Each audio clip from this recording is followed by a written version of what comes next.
किसा होया करे। दास किसे कहते हैं, दास की परिभाषा सुनाता हूं।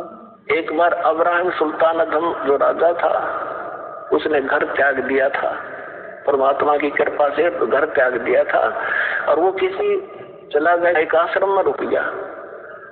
उस आश्रम में सब दास कहें अपने आप को, फलाना दास फलाना दास।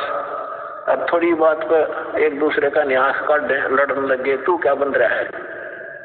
तब अब्राहिम सुल्तान अदम जिसकी दास कथा सुनाना जा रहा है, इसका थोड़ा सा लिंक बीच में और आ गया। जब वो घर त्याग गया था, कल ये राजा था, तो उसने कहा कि भाई आप नाम दास जरूर लिखते हो पर कर्म आपके लक्षण दास के नहीं है। उन्होंने पूछा भाई क्या बात भगत जी, कैसे नहीं है।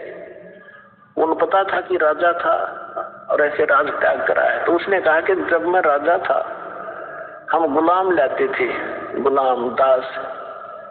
तो मैंने, क्योंकि धार्मिकता मेरे अंदर थी, मैं गुलामों का ध्यान बहुत रखता था, कोई इसको कष्ट ना हो।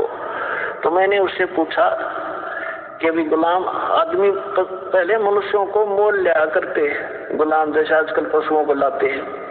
राजा लोग या सेठ साहूकारों के वहां वो नौकर रहा करते थे, उनको जो मर्जी झूठा कुटा टुकड़ा दे दिया, उनकी सब स्वतंत्रता समाप्त हो जाती थी और जो यस जो कह दिया वही करते थे, आगे यस कर सकते थे, नो नहीं। और उनकी सो इच्छा कुछ नहीं होती थी गुलाम की।